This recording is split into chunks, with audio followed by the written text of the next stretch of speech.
بہت زیادہ ہو گئی، 22 لاکھ مربع میل میں سلطنت پھیل گئی، اور حضرت عمر کا وہی دستور اللہ کے نبی کے زمانے والا، مہینے میں ایک دن گوشت کھانا ہے، چھنے ہوئے آٹے کی روٹی نہیں کھانی ہے، اور سخت لباس پہننا ہے۔ تو صحابہ آپس میں جمع ہوئے کہ اب حضرت عمر کو اپنا رویہ بدلنا چاہیے، کوئی خادم ہو، کوئی غلام ہو، کوئی لباس اچھا ہو، کھانا اچھا ہو۔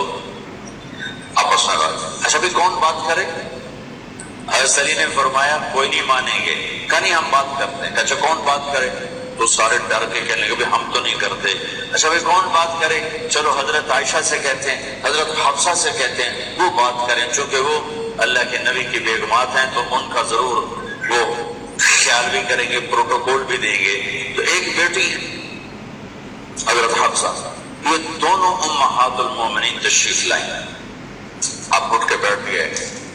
حضرت عائشہ نے بات شروع کی، امیر المومنین آپ سے ایک بات کرنی، کہو کہ اللہ کے نبی کا دور تھا، دنیا آئی نہیں تو وہ فقر میں چلے گئے، پھر میرے باپ کا دور آیا تو دنیا کوئی نہیں آئی تھی، وہ بھی فقر میں چلے گئے۔ اب اللہ نے آپ کا دور ہمیں دکھایا ہے، ملک فتح ہو گئے، سونے چاندی کے ڈھیر لگ گئے، اور آپ اسی فقیری پر ہیں۔ ہم دونوں یہ عرض کرنے آئے ہیں کہ آپ اپنا طرز زندگی بدل لیں۔ تو ایک دم چہرے کا رنگ بدلا، فرمایا کس نے بھیجا ہے تم دونوں کو میرے پاس؟ تو عائشہ نے کہا پہلے آپ ہاں نہ کریں پھر ہم بتائیں گے کس نے بھیجا ہے۔ فرمایا اگر مجھے ان کے تم نام بتاؤ نا تو میں مار مار ان کے چہرے لال کر دوں جنہوں نے تمہیں میرے پاس بھیجا ہے۔ پھر ان کے آنسو پر آئے، پھر فرمایا میری بیٹی حفصہ، میں عائشہ سے نہیں تجھ سے بات کرتا ہوں، تو بتا، تو گھر والی ہے، زندگی میں اللہ کے نبی نے 2 ٹائم کھانا کھایا؟ کبھی 2 ٹائم کھانا کھایا؟ اللہم نعم کا جی، نہیں کھایا، نہیں کھایا۔ تمہیں پتا ہے نا صبح کھاتے تھے شام نہیں کھاتے، کہ جی شام کھاتے تھے صبح نہیں کھاتے تھے، ٹھیک ہے میں کہا جی اچھا۔ تمہیں پتا ہے نا میرے نبی کے پاس ایک ہی پہننے کا جوڑا ہوتا تھا، تمہاری الماریوں میں تمہاری بیگمات کے 200 جوڑے لٹکے ہوتے ہیں، تمہارے 50 جوڑے لٹکے ہوتے ہیں۔ جس کے چہرے کی رب نے قسم اٹھائی والضحیٰ، جس کی زلفوں کی رب نے قسم اٹھائی واللیل اذا سجا، جس کے بول کی رب نے قسم اٹھائی وقیلہ یا رب ان ہؤلاء قوم لا یؤمنون، جس کے شہر کی اللہ نے قسم اٹھائی وہذا البلد الامین، جس کی کتاب کی اللہ نے قسم اٹھائی قاف والقرآن المجید، جس کی رسالت پر اللہ نے قسم اٹھائی یاسین والقرآن الحکیم انک لمن المرسلین، جن کے آنسو پوچھنے کے لیے جبریل کو اتارا فلا تذهب نفسك علیہم حسرات، جن کو عزت سے پکارا یا ایھا النبی، جن کو احترام سے پکارا یا ایھا الرسول، جن کو محبت سے پکارا یا ایھا المزمل، جن کو لاڈ سے پکارا یا ایھا المدثر، جن کو جنت کی چابی پکڑائی الی مفاتیح الجنت یوم القیامہ، جن کے ہاتھ میں اللہ کا جھنڈا پکڑایا کہ بیدی لواء الحمد یوم القیامہ، جن کے لیے مقام محمود کو تیار کیا عسیٰ ان یبعثک ربک مقاما محمودا، جن کے طفیل حساب شروع کرنے کا اعلان فرمایا، جن کے طفیل خود سرات سے پار ہونے کا اعلان فرمایا، جن کے صدقے جنت کے دروازے کھلیں گے۔ میرے نبی نے فرمایا سارے نبیوں پر جنت حرام ہے جب تک میرا قدم نہ پڑ جائے، اور ساری امتوں پر جنت حرام ہے جب تک میری امت کا قدم نہ پڑ جائے۔ جن کے گھر کو اہل البیت قرار دیا، جن پہ درود پڑھنے کا حکم دیا، جن کے بچوں کو حسن حسین کو جنت کے نوجوانوں کا سردار بنایا، جن کی بیٹی فاطمہ کو جنت کی عورتوں کی سردار بنایا، جن کے صحابہ کو رضی اللہ عنہم کا ٹائٹل دیا، مرنے سے پہلے 1,24,000 کی جنت کی خوشخبریاں سنائیں۔ اللہ نے ساری کائنات سے کہا مجھے راضی کرو، مجھے راضی کرو، مجھے راضی کرو۔ موسیٰ علیہ السلام کو بلایا، انہوں نے دوڑ لگائی، بھاگتے ہوئے آئے۔ موسیٰ علیہ السلام بھاگتے ہوئے، اللہ نے فرمایا موسیٰ میں تو تین کوئی نہ یہ آخیا بھی دوڑا لا دے، میں تو آگے میری آگے گل سن جا، تو دوڑ کیوں لائی ہے؟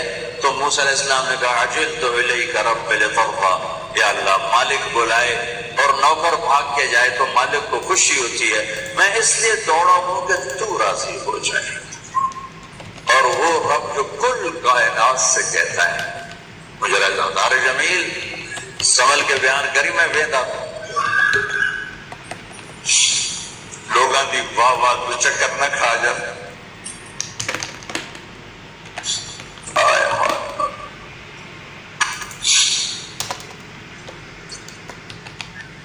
تم کیا سمجھتے ہو یہاں بیٹھ کے مجھے بڑی خوشی ہوتی، میرا رواں روتا ہے کہ مجھے حساب دینا پڑے گا کہ یہ بول کیوں بولا تھا، کس لیے بولا تھا۔ میں پیسے نہیں لیتا ہوں، یہ بھی ایک تکبر، میں پیسہ نہیں لیتا ہوں، میں اللہ کے لیے کرتا ہوں، یہ بھی تکبر کے کھاتے میں جا سکتا ہے۔ تو یہ اس لیے پیسے نہیں لیتا تھا کہ تو لوگوں میں مشہور ہوگا، میں پیسہ نہیں لیتا، اس کھاتے میں یہ جا سکتا ہے۔ میں پیسے نہیں لیتا ہوں، شہرت تو لے رہا ہوں، یہ پیسے سے بڑی دولت ہے۔ میں تمہیں اپنی کیفیت بتا رہا ہوں کہ میرا رواں روتا ہے، تو مجھے بھی ساری زندگی تھک کے گزاری، ٹوٹیوں میں درد بیٹھ گیا، اور اللہ قیامت کے دن اگر کہہ دے تو سارا اپنے چوترواز سے کی تھی، تو اللہ سچ ہے میں جھوٹ دوا کر دو اس کو، اللہ سچ۔ ہر نعمت امتحان کو سخت کر دیتی، ہر نعمت امتحان کو سخت کر دیتی۔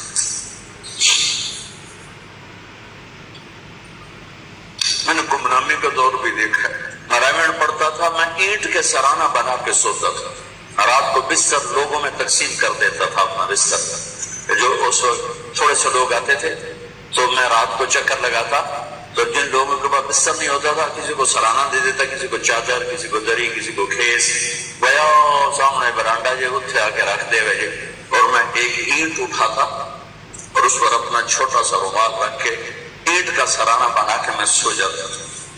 اگر اس وقت میں مر جاتا تو مجھے غالب گمان تھا کہ میرا گھر بن جاتا، لیکن آج مجھے نہیں پتا کیا ہونے والا ہے اور کیا ہوگا، لیکن ہم اللہ کی رحمت پر آس رکھتے ہیں۔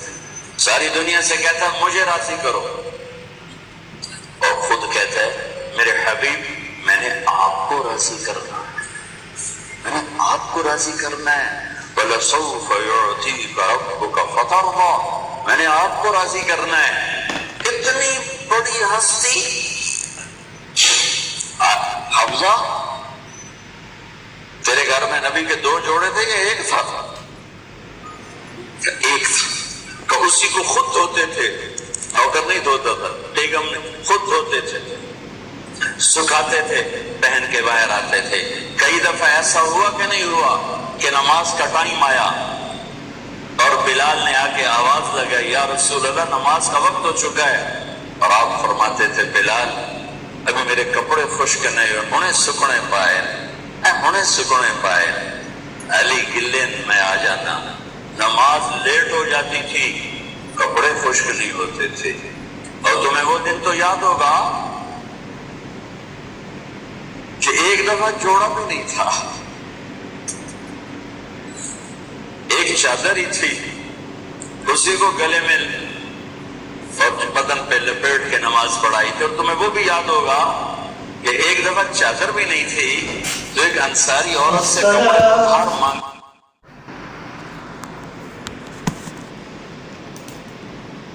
میں غلاموں کی طرح کھانا کھاؤں گا۔ تجھے وہ بھی یاد ہوگا تیرے گھر میں میرے نبی کا بستر کیا تھا بتا، کہ یہ ایک ٹاٹ تھا، ٹاٹ جو دن میں پھیلا دیتی تھی، رات کو دورہ کر دیتی تھی۔ اچھا وہ رات یاد ہے جب تو نے اسی ٹاٹ کی ایک کی بجائے دو تہ لگائی تھی، اور صبح اللہ کے نبی نے پوچھا تھا حفظہ میرا بستر تبدیل کر دیا؟ کہ نہیں یا رسول اللہ وہی ہے، میں نے ایک کی کی 2 تہ لگا دی تاکہ آپ کے لیے تھوڑا نرم ہو جائے۔ کہ نہیں حفصہ، اس سے جیسا پہلے تھا ویسا ہی کر دو، میں رات کو اٹھ کے اللہ سے باتیں کرتا ہوں، اس کی نرمی نے مجھے اٹھنے میں ذرا رکاوٹ پیدا کی۔ یہ باتیں میں ٹھیک کہہ رہا ہوں؟ جی ہاں ٹھیک ہے۔ کہو تم مجھے کہنے آئی ہو کہ میں راستہ بدل لوں؟ حفصہ جنہوں نے تمہیں بھیجا ہے، عائشہ جنہوں نے تمہیں بھیجا ہے، انہیں بتاؤ 3 دوست تھے، 3 مسافر تھے، ایک ان کی منزل تھی، ایک ان کی راہ تھی، ایک ان کی ڈگر تھی، اس پر ایک چلا اور چلتے چلتے چلتے اپنی منزل پہ پہنچا اللہ کے محبوب، پھر دوسرا چلا اور اسی ڈگر پہ چلا اور چلتے چلتے اپنی منزل پر پہنچا ابو بکر صدیق۔ اب تیسرا چل رہا ہے، اگر انہی کی راہ پہ چلے گا تو ان تک پہنچے گا، ادھر ادھر ہو گیا دھول بھٹک جائے گا۔ انہیں جا کے بتا دو کہ جس راہ پر میرے دونوں ساتھی چلے میں اسی پہ چلتا رہوں یہاں تک کہ میرا اللہ مجھے میرے ساتھیوں سے ملا دے۔ اللہ نے کیسے ملایا؟ نماز میں خنجر لگا، نماز فجر کی نماز پڑھا تھا، اب ایک دم گرے، وہ چھپا ہوا تھا ابو لولو مجوسی، اسے 7 وار کیے خنجر کے پیڑ، تو اب گرے تو پہلی صف والوں کو تو پتہ تھا پیچھے نہیں، تو عبد الرحمن بن عوف لپک کے آگے مصلی پہ کھڑے ہو کے نماز شروع کر دی، اور چند آدمی اس کو پکڑنے کے لیے بھاگے، پھر اس نے آگے جا کے اپنے آپ کو خنجر مار کے اس نے خودکشی کر لی۔ اٹھا کر مکان پر لے گئے، دودھ پلایا گیا تو وہ آنکھوں سے باہر نکل گیا، کہنے لگے موت کا پیغام آ گیا ہے۔ تو اپنے بیٹے کو بلایا کہ بیٹا جا کر اما جان عائشہ سے کہو کہ عمر، امیر المومنین نہ کہنا، اب میں امیر المومنین نہیں ہوں، کہنا کہ عمر بن خطاب اپنے دونوں ساتھیوں کے ساتھ قبر کی جگہ چاہتا، اگر مجھے اجازت مل جائے تو مجھے وہاں دفن کرنا، اگر اجازت نہ ملے تو مجھے عام قبرستان میں دفن کر دینا۔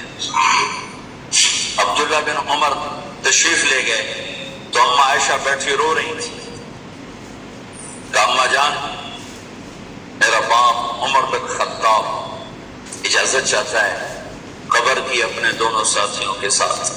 تو حضرت عائشہ رضی اللہ تعالیٰ عنہا رونے لگی، پہلے بھی رو رہی تھی، کہا عبداللہ یہ جگہ تو میں نے اپنے لیے رکھی ہوئی تھی کہ میں اپنے خامد اور باپ کے ساتھ میں بھی ایک کونے میں سو جاؤں گی، لیکن اگر عمر کی خواہش ہے تو اس جگہ کا عمر مجھ سے زیادہ حقدار۔ بیٹے نے آ کر کہا ابا جان مبارک ہو، اجازت ہو گئی۔ کہا بیٹا ہو گئی، لیکن جب میری میت اٹھاؤ تو دروازے پر جا کر رکھنا اور ایک دفعہ دوبارہ پوچھنا، ہو سکتا ہے میرے شرم میں اجازت دی ہو اور میرے مرنے کے بعد انکار فرما دیں، تو ایک دفعہ دوبارہ پوچھنا، اس وقت میں اجازت ملے تو پھر لے جانا ورنہ واپس لے جانا۔ حضرت علی اور حضرت حسن تشریف لائے جس دن انتقال ہو رہا ہے، تو گھبراہٹ دیکھی تو حضرت علی نے فرمایا عمر موت سے ڈر گئے ہو؟ کہ نہیں موت سے نہیں ڈرو، موت کے بعد کیا ہوگا اس سے ڈر گیا۔ یہ کون کہہ رہا ہے؟ میرے بعد کوئی نبی ہوتا تو عمر ہوتا، یہ وہ کہہ رہا ہے۔ یہ کون کہہ رہا ہے؟ آپ نے کہا آج رات میں جنت میں گیا تھا، میں نے ایک بڑا خوبصورت محل دیکھا، سونے چاندی زمرد یاقوت موتیوں کا، میں نے کہا یہ کس کا ہے؟ تو مجھے کہا گیا کہ آپ کے غلام عمر بن خطاب کا ہے۔ کون کہہ رہے ہیں؟ موت کے بعد جو ہوگا اس سے ڈر رہا ہوں۔ کہ آپ مسجد میں انٹر ہوئے، مسجد میں ایسے لوگ تھے، ادھر ابو بکر تھے اور ادھر عمر تھے، آپ دیکھو، آپ نے یوں ہاتھ پکڑ لیے، دونوں کے ایسے ہاتھ پکڑ لیے، ادھر ابو بکر ادھر عمر، کہ مجھے دیکھ رہے ہو؟ کہ جی۔ کہ قیامت کے دن میں ایسے اٹھوں گا کہ میرے ادھر ابو بکر ہوگا اور ادھر میرے عمر ہوگا۔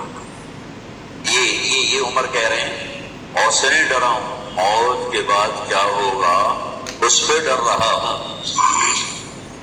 تو حضرت علی نے فرمایا کیوں ڈرتے ہو؟ میں گواہی دیتا ہوں، میں نے کئی دفعہ اللہ کے محبوب سے سنا کہ جنت کے بڑی عمر کے، ایک تو نا جنت کے نوجوانوں کے سردار، وہ تو حسن حسین ہیں، میں نے کتنی دفعہ سنا اللہ کے نبی سے کہ جنت میں بڑی عمر کے لوگوں کے سردار ہیں ابو بکر اور عمر۔ تو آپ نے کہا قیامت کے دن گواہی دو گے؟ آپ نے کہا، حضرت علی نے کہا میں بھی گواہی دوں گا، میرا بیٹا حسن بھی گواہی دے گا۔ وہ حضرات تشریف لے گئے تو موت کی آہٹ کو محسوس کیا تو بیٹے کی گود میں سر تھا، عبداللہ بن عمر کا بیٹا، یہ زمین پہ ڈٹا۔ انہوں نے یہاں سے ہٹا کر یہاں سر رکھ دی۔ وہ حق سنا نہیں کیا کہہ رہا ہوں، زمین پہ ڈال دیں۔ ان کا جی نہیں چاہ رہا تھا، کیا کہہ رہا ہوں، زمین پہ ڈال دیں۔ انہوں نے آگے کر دے، وہ تو پیچھے ہو گئی، اپنا چہرہ مٹی میں یوں رکھ اور مٹی میں منہ ملنے لگے ایسے، اور کہہ رہا ہے وَيْلٌ لَكَ يَا عُمَرَ إِن لَّمْ يَغْفِرْ لَكَ عُمَرَ إِن لَّمْ يَغْفِرْ لَكَ رَبُّكَ۔ اے عمر، اگر تیرے رب نے آج تجھے معاف نہ کی تو تو ہلاک ہو۔ وَيْلٌ لَكَ وَلِأُمِّكَ وَيْلٌ لَكَ وَلِأُمِّكَ يَا عُمَرَ إِن لَّمْ يَغْفِرْ لَكَ رَبُّكَ۔ عمر، اگر آج تجھے اللہ نے معاف نہ کی تو تو ہلاک ہو۔ تمہیں بڑے مقام والے 1,24,000 میں ایک آدمی ہے مراد، جس سے مانگا گیا ایک آدمی، یا اللہ عمر دے دے میرے اسلام کی بلندی کے لیے۔ وہ کہہ رہے ہیں وَيْلٌ لَكَ يَا عُمَرَ إِن لَّمْ يَغْفِرْ لَكَ رَبُّكَ۔